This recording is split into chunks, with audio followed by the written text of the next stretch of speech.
Hi, and welcome to this mini tutorial on noses. And I'm starting by mapping out the three circles and that M shape that we can see in the nose. So this is a straight on nose, and I'm starting using a HB pencil. And as you can see, I'm just drawing those three circles. So we've got a larger circle for the end of the nose, two smaller circles for the wings of the nose. And I'm just looking at this comparative measurements here. So I'm looking at the side of the nose to where does the edge of that nose go up to? And that takes us basically to the corner of the eyes. So when you're doing portraits, it's really important to have a look at where all the features sit. So the edge of those wings of the nose are just about on line with the corner of the eye. The corner of the eye is slightly in a bit in this instance, but it's not too far away. So we've drawn those three circles, we've mapped out, okay, where are our corner of our eyes? And we know that they are a nose width up on this particular reference.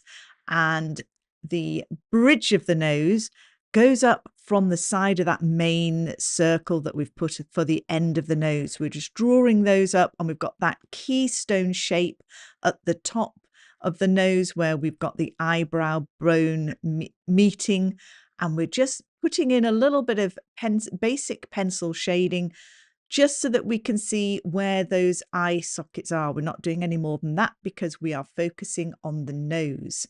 And so now I'm looking at where I've got my three circles. Let's have a look at the shape of the bottom of the nose. We've got that little M shape you can just see at the bottom there. And I'm putting in some angles so that I've got the basic drawing shape in. And then I'm looking at the shadow shape underneath the nose. And again, I'm just going to have a little play with where does that sit, where does that go, and just draw that in. So I've got these basic shadow shapes ready to fill in. And again, I'm looking at the septum of the nose. Where does that join the lip? So I've got that added in, and I'm just now going to fill in those shadow shapes. So that shadow underneath the nose is a core shadow, so that's quite dark. So I've got my pencil on its side there, and I'm using the edge of the pencil just to fill in the darker. I'm pressing that a little bit harder on the underside, and then I'm gently shading in up the side of the nose where we can see, because obviously this is a three-dimensional shape. So I'm just putting in those shadow shapes. And we can see with the nose being straight on that there is a small amount of shadow on either side of that nose, as well as where you can see the end of the bone and the beginning of the cartilage. There's a slight shape there that we're going to fill in with some shadow shapes. And now I'm switching to a 2B pencil, and again just putting in some glazing, some light shadows over the top, just looking at where the mouth structure is, that muzzle, because that in that shape is, of course, your face is three-dimensional, and we're wanting just to pop those shapes in. And I've got some circles there just to indicate where those lips are, but again, we're not drawing the lips here, we're focusing on the nose. So I just want to pop that in so I know roughly whereabouts it is.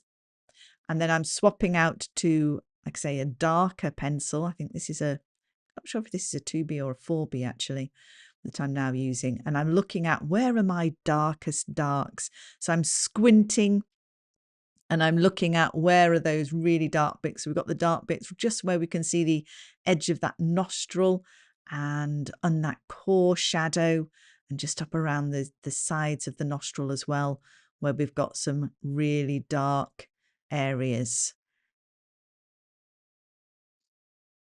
And keep looking at your drawing and adjusting your drawing as you go along. That's really helpful. And we can see using those three circles, that in itself is giving us a three-dimensional quality because we're shading those circles as if they are spheres. And that helps us understand where the planes are turning over, where we've got shadow shapes. And I'm just darkening those eye sockets just so that I can, it helps with visualization and knowing where the darkest darks are and getting those darks really in there helps with your tonal study to ensure that you're getting the lighter tones and the mid-tones correctly. So it's really important to think about where those darkest darks are and get them mapped in. And starting reasonably with a lighter pencil and then gently layering up the darks is really helpful. So now I've got a piece of kitchen towel, which I've wrapped around my finger, and I'm using this to blend. The one good thing about graphite is you can get some lovely soft blending. And you'll notice I'm not just blending in those shadow shapes, but I'm pulling that blending all over. And it's knocking back those darkest darks. So I'm going back in with the 4B here and just darkening those darkest areas again. Because when you blend, you lose the darkest darks and the lightest lights. So it's a good idea to go back in afterwards. But what we're doing again is we're knocking back, softening, reiterating those darker areas, and then we'll go in and lighten up as well. But at the moment, we've not put any light in at all. This is just the graphite on the paper. I'm using white paint on paper in this instance. So which is nice because it kind of grips the graphite and we can get some lovely tonal differences. And again, just concentrating on where those darkest darks are with my 4B pencil and just gently blending. I'm not putting too much pressure on. I'm just building up the layers of graphite.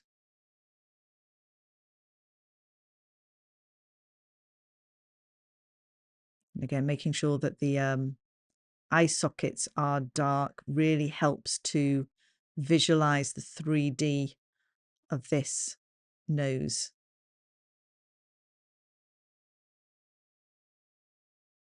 Fun fact, noses never stop growing. They're one of the two areas of your body, your ears being the other one, which as they are cartilage, they continue to grow throughout your entire life. So noses are continually changing. And it's also why, of course, children's noses look quite different. They look quite snubbed because that element of cartilage hasn't yet grown. So you saw me then just go back and blend again, knocking back and putting the coming back in with that 4B, darkening again those darkest darks. Another really good tool that you can use is if you create a little tonal chart. So put 9 squares on a piece of white paper and gently shade with a variety of pencils going from say a 2H up to the darkest pencil you can find, and put those color in each square getting progressively darker, and really go for the dark, because then you can use that with your drawings as you draw just to make sure that you are getting things dark enough, because the darks against the lights give a wonderful contrast. It brings believability into your drawings and paintings. But often if we're unsure or we're trying something new or we're just experimenting a little bit, we tend to stick in the mid-tone area and we don't go really dark. We kind of step cautiously into new areas. So having a tonal chart where we can have a look and see how dark have we actually gone. We think we've gone really dark, but actually, no, we're only a 6. We could definitely push that to an 8 on your tonal chart. So do that. And I've noticed now I'm going in with my putty rubber. Putty rubbers are fabulous because you can squidge them and make points and get some great shapes. And I'm just carving out where we've got those lighter shapes and the highlight on that bridge of the nose there, softening the edges with my finger as I go. And I'm just looking as well at the, we've got some reflected light on the nostrils and on the end of that nose too. So I'm just popping that in. And that little highlight just on the very end. And then I'm knocking back those highlights that aren't as bright as the white. So we're going to have some that are a lot brighter than others. And we've got some that are just lifting that mid-tone up a bit. And I've noticed that that right-hand side is slightly lighter than the left. So I'm going to put in a little bit more, take out a little bit more of the pencil using my putty rubber. And I'm not erasing right to the white of the paper. I'm leaving some graphite on there, so we've got a little bit of shade still, and then blending that through.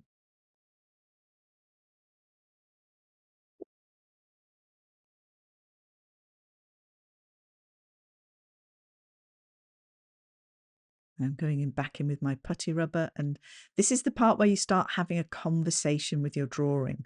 So you're there using the eraser to pull some lights out, you're using your pencil to reiterate those darks, and we kind of push and pull as the picture evolves. That's what I love about art. You can really have that, like I say, that conversation.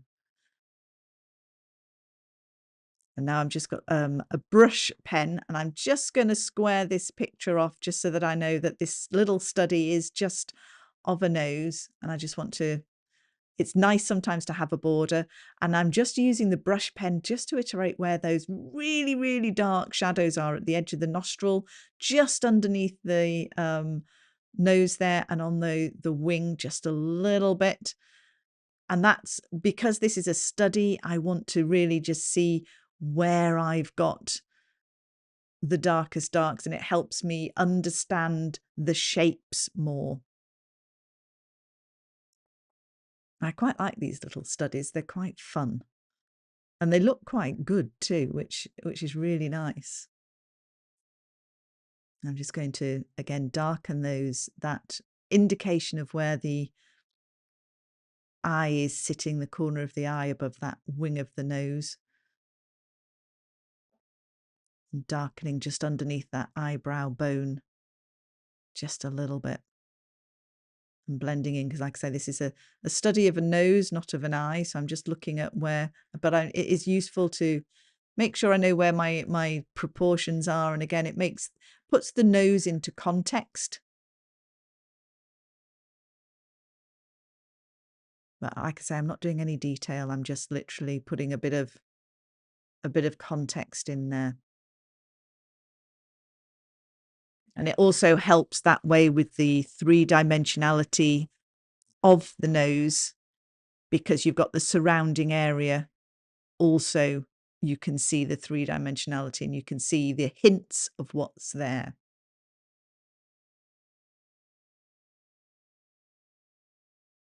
And blending back. And now what I'm going in with my mono eraser, which is a harder eraser. And here I'm just putting in those absolute brightest brights. So just putting a little bit of higgledy-piggledy light as that light is hitting the pores of the skin, and that very edge of the sort of muzzle area just above the lips. And that just brings those highlights out beautifully. Enjoy, and I look forward to seeing your noses.